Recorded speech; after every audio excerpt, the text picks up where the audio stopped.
diambil dari kata a dan gama. Tahu artinya apa? Artinya tidak dan kacau. Agama artinya tidak kacau. Sedangkan Islam sendiri artinya adalah berserah diri kepada Allah. Itu akan menjadi tidak pas ketika di Nurul Islam diartikan sebagai tidak kacau, berserah diri.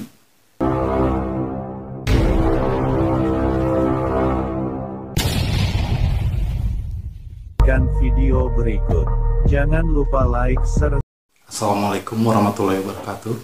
Perkenalkan, nama saya Herman Jambek. Di sini saya akan mencoba menjelaskan tentang apa itu Islam. Karena akhir-akhir ini banyak orang yang mengaku dirinya Islam, tapi dia tidak mengenal apa artinya Islam. Banyak orang yang menganggap bahwa berpendapat bahwa Islam itu adalah selamat. Ya, benar. Saya tidak menyalahkan. Tapi saya ingin lebih menjelaskan secara spesifik apa itu Islam. Islam sebetulnya artinya bukan selamat, bukan. Selamat itu adalah hasil. Islam itu adalah akar. Islam itu artinya adalah berserah diri kepada Allah. Beda katanya dengan selamat. Di sini saya akan lebih menjelaskan. Islam terdiri dari 4 suku kata. Alif, shin, lam alif, dan mim. Islam. Jelas? Alif, shin, lam alif, mim. Islam. Berbeda dengan selamat. Selamat terdiri dari 3 suku kata. Shin, lam, dan mim. Salimun.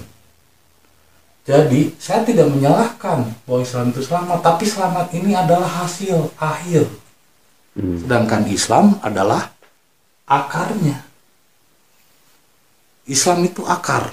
Seperti dalam surat Ibrahim, surat 14, ayat 24 dan 25. Di situ dijelaskan bahwa sesungguhnya Allah membuat perumpamaan seperti sebuah pohon, kasajaratin mubarakatin, asluha sahabisun.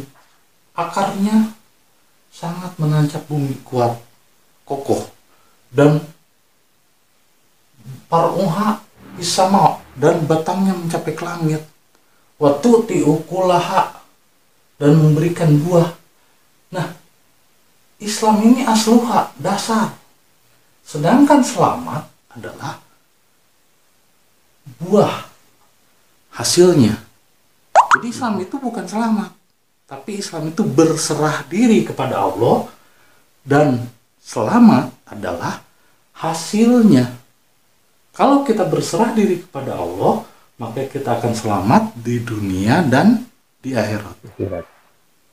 Jadi ini yang perlu dipahami, karena banyak orang yang berkuar-kuar mengaku dirinya Islam tapi tidak mengenal apa itu Islam. Ketika ditanya apa itu Islam, tanda tanya, selamat. Taunya cuma itu aja. Nah, saya akan menjelaskan lebih detail, bukan di dalam Islamnya. Ini terutama adalah di batangnya, din. Karena banyak orang yang mengaku Islam tapi masih mengartikan din sebagai agama. Ini yang saya masih pertanyakan. Karena agama itu bahasa Hindu, bahasa Sanskerta, diambil dari kata a dan gama. Tahu artinya apa? Artinya tidak dan kacau. Agama artinya tidak kacau. Sedangkan Islam sendiri artinya adalah berserah diri kepada Allah. Itu akan menjadi tidak pas ketika di Nurul Islam diartikan sebagai tidak kacau, berserah diri kepada Allah. Nah, ini bagaimana ngejelasinnya? Tapi kalau seandainya din sebagai jiwa, maka ini akan lebih plus, lebih matching.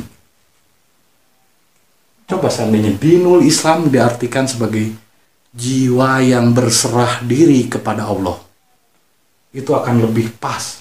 Maka hasilnya akan selamat di dunia dan selamat di akhirat.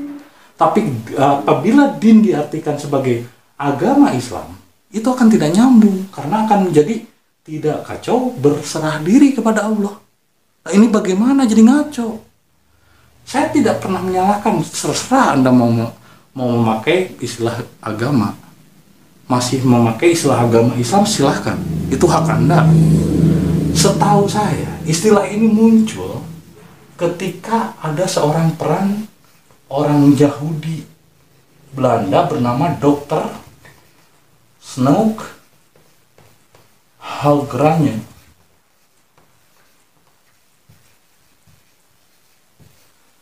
Gara-gara Dr. Snoek Halgranje inilah akhirnya dia mengadopsi dari kata din menjadi agama.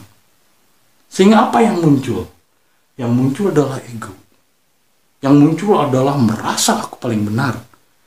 Seandainya din ini diartikan jiwa, inna dina indallahil Islam, artinya sesungguhnya jiwa yang kembali kepada Allah adalah jiwa yang berserah diri. Itu pas. Tapi ketika dikembalikan ke sini, inna dina indallahil Islam, sesungguhnya agama yang paling benar di sisi Allah adalah agama Islam. Apa yang muncul? Ego. Ini buahnya. Buahnya bukan selamat, malah terjadi perang, terjadi caci maki, terjadi merasa aku paling benar. Ini sama seperti sejarah Firaun. Ana robbakumul a'la, saya paling benar. Ketuhanan saya yang paling benar. Aturan saya yang paling benar. Robbakumul a'la. Bukan mengaku Tuhan, tapi cara tentang ketuhanan itu dianggap aku yang paling benar. Nah, apa yang terjadi pada Nuh? Orang-orang pada zaman itu juga terjadi kemusyrikan, menganggap bahwa tata cara ibadahnya yang paling benar. Ini karena muncul apa? Agama. Hal sepele. Mungkin kita anggap, masa sih masalah agama bisa? Itu, tapi pengaruh terhadap psikologis manusia itu sangat jauh ketika Islam dijadikan sebagai agama. Coba kalau Islam sebagai jiwa. Jiwa yang berserah diri kepada Allah, maka selamat dunia dan selamat akhirat. Ini jalan. Terserah mau diartikan sebagai jalan atau mau diartikan sebagai jiwa, itu lebih tepat dibandingkan diartikan sebagai agama. Maaf, kita itu Islam, bahasa dari Arab. Kenapa kita masih menggunakan bahasa Hindu, bahasa Sanskerta? Agama, dari mana itu ada? Kapan itu ada? Karena Rasul itu hanya orang yang berserah diri, jiwanya berserah diri. Dan Allah tidak pernah menciptakan agama. Yang ada juga Allah wa nafakha ruh, dan aku titipkan ruh, jiwa. Sebagai apa? Sebagai hukum. Jiwa itu sebagai hukum. Hukum ketetapan. Seperti dalam surat Yasin, Yasin wal Qur'anil Hakim. Quran itu adalah diri, jiwa kita sebagai hukum ketetapan. Seandainya semua kata agama diubah menjadi din, menjadi jiwa, itu akan lebih tepat. Seperti lakum dinukum waliyadin. Jiwamu untukmu, jiwaku untukku. Pribadimu untukmu, pribadiku untukku. Pribadimu, pribadiku. La ikraha fiddin. Tidak ada paksaan dalam kepribadian. Terus yang belum menikah disebutkan baru setengah dinnya. Artinya baru setengah jiwanya. Karena pasangan hidup itu adalah belahan jiwa, setengah jiwa kita. Lagu Anang juga kan bukan separuh agamaku pergi, tapi separuh jiwaku pergi. Belahan jiwa, soulmate. Bukan belahan agama, nggak ada istilah belahan agama. Ada juga belahan jiwa. Terus di ayat lain dijelaskan al-yauma akmaltu lakum dinukum wa atmamtum alaikum. Pada hari aku sempurnakan jiwa kamu. Jiwa itu yang akan menerima balasan. Dan jadikanlah jiwa itu sebagai imam. Jiwa itu harus berhenti imam, diserahkan pada Allah agar selamat dunia dan akhirat. Jadi Islam itu adalah jiwa. Islam itu adalah berserah diri kepada Allah. Saya minta kepada semua saudara, khususnya SUPI dan yang lain-lainnya yang mengaku katanya belajar kristologi, apologet, yang katanya mualaf, katanya mereka ini orang-orang yang tahu Al-Quran, khususnya mualaf inilah. Ya, tolong cepat jawab ya apa yang dikatakan profesor tadi.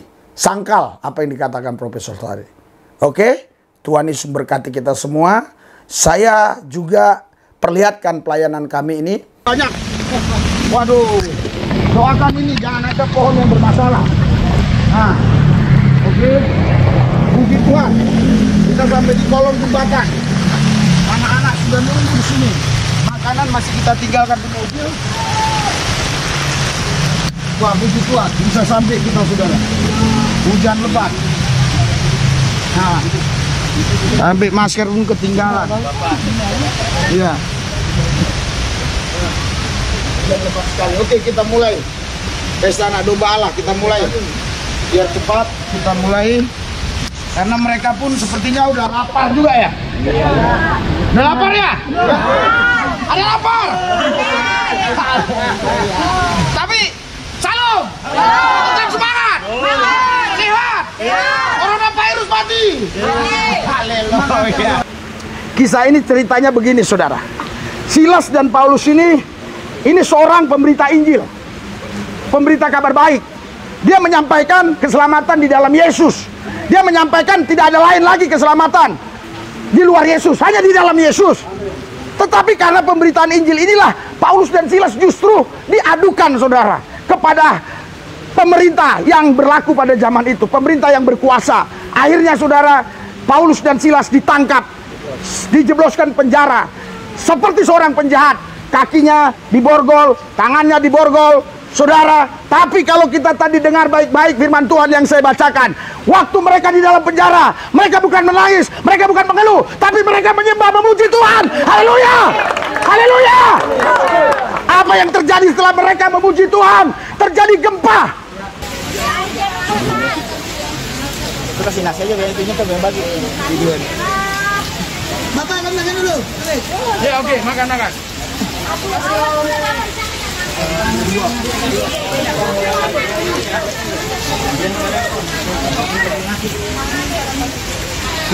Udah jalan Pak putus. Kita sambil ngopi, habis kopi kasih makan. Jadi yang jual kopi ini memang orang sini juga. Nggak biasanya kita kasih begini karena memang harusnya biasa 100 orang yang hadir ini kami 40 apa berapa gitu lah ya sepertiganya. Jadi ya udah terus kopi aja. Tapi satu orang satu, kalau dua kita nggak bisa bayar. Iya, kita bayar, kita nggak bayar. Kita bayar, kita bayar.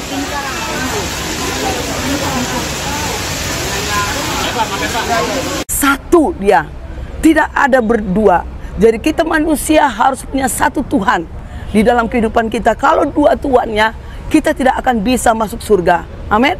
Karena kita abu-abu namanya, ragu. Kalau dua di dalam hatimu Tuhan, itu tidak akan bisa engkau masuk surga. Tetapi kalau satu Tuhan yang kau pilih, yaitu di sini dikatakannya Allah yang Esa, juru selamat kita oleh Yesus Kristus, Tuhan kita. Bagi Dia adalah kemuliaan, kebesaran, kekuatan dan kuasa sebelum segala abad dan sekarang dan sampai selama-lamanya. Amin. Sampai selama-lamanya, dari dulu sampai sekarang, sampai selama-lamanya. Yesus Kristus adalah juru selamat itu, Esa. Amin. Esa. Jadi kita sebagai umat manusia harus punya satu Tuhan di dalam kehidupan kita. Amin. Kalau engkau punya Tuhan di dalam kehidupanmu dua, kamu tidak benar. Harus satu kau pilih. Amin. Haleluya. Mari kita doa. Tuhan Yesus, kami percayakan setiap apapun yang perkatakan ini firman yang sudah saya bacakan Tuhan Yesus terhadap mereka Tuhan. Biar mereka Tuhan mendengar, bahkan mengerti bahwa kami harus punya Tuhan satu, yaitu Yesus Kristus. Sebab kami percaya kepada Yesus Kristus adalah Tuhan kami yang mati di kayu salib, rela berkorban. Sebab Dia adalah juru selamat, tidak ada satu-satu. Dia adalah satu-satunya untuk membawa kami dalam surga, jalan satu-satunya. Terima kasih Tuhan. Sebentar kami akan Tuhan Yesus menikmati Tuhan makanan ini Tuhan Yesus. Semuanya kuserahkan di dalam tangan-Mu. Anak-anak-Mu yang sudah hadir Tuhan, mereka yang sakit Tuhan Kau sembuhkan Tuhan. Mereka Tuhan yang berkekurangan Kau cukupkan Tuhan. Mereka yang mempunyai masalah Tuhan, Engkau angkat masalah mereka. Dan aku tahu Engkau adalah Tuhan dari segalanya Tuhan. Terima kasih Tuhan Yesus. Kuserahkan semua dalam tangan-Mu. Di dalam nama Yesus Kristus kami sudah berdoa. Haleluya. Amin. Udah jual makanan. Udah tadi. Anak bagi. Oh, bagi dulu orang tua semua. Iya, orang tua dulu. Bisa sih dapat anak-anak bisa. Ya, langsung pulang. Langsung pulang aja. Ini airnya. Ada tentara ya. Karena ada acara mereka, kalau nggak ada acara mereka, biar cuma ada mereka. Pulang. Langsung pulang. Ada cara. Pulang aja Bu ya.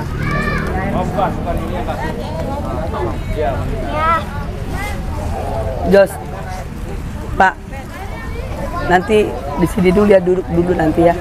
Gua lihat kasihnya udah agak kering. Udah mendingan kering. Coba. Kemarin kan udah ini kan. Ya ambil kasih air nih. Coba kau videoin dulu jadi Doan Sumur Dekan. Sini, Kai. Nanti diambilin. Kakinya mana. Videoin apa lo? Kai. Doain itu. Yang kakinya. Ya, pelayanan ini saudara sudah 6 tahun, puji Tuhan. Banyak jiwa-jiwa yang dimenangkan bagi Yesus. Bagi saudara yang mau mendukung pelayanan kami ini, silakan ya. Ada di deskripsi nomor rekening untuk pelayanan ini. Karena pelayanan ini saudara tidak ada di sini yang namanya kolektif perpuluhan. Jadi kitalah yang memberikan mereka kolektif perpuluhan. Kita kasih makan rohani, kita kasih makan jasmani, sakit diobati, anak-anak 5 tahun ke bawah dikasih susu. Jadi betul-betul pelayanan kasih. Oke, mari kita berdoa. Hadirat urapan kuasa Tuhan bekerja. Berkati pelayanan gereja tanpa tembok 1000 pintu. Biar makin hari memenangkan banyak jiwa. Dalam Yesus kami berdoa, mengucap syukur. Haleluya. Amin.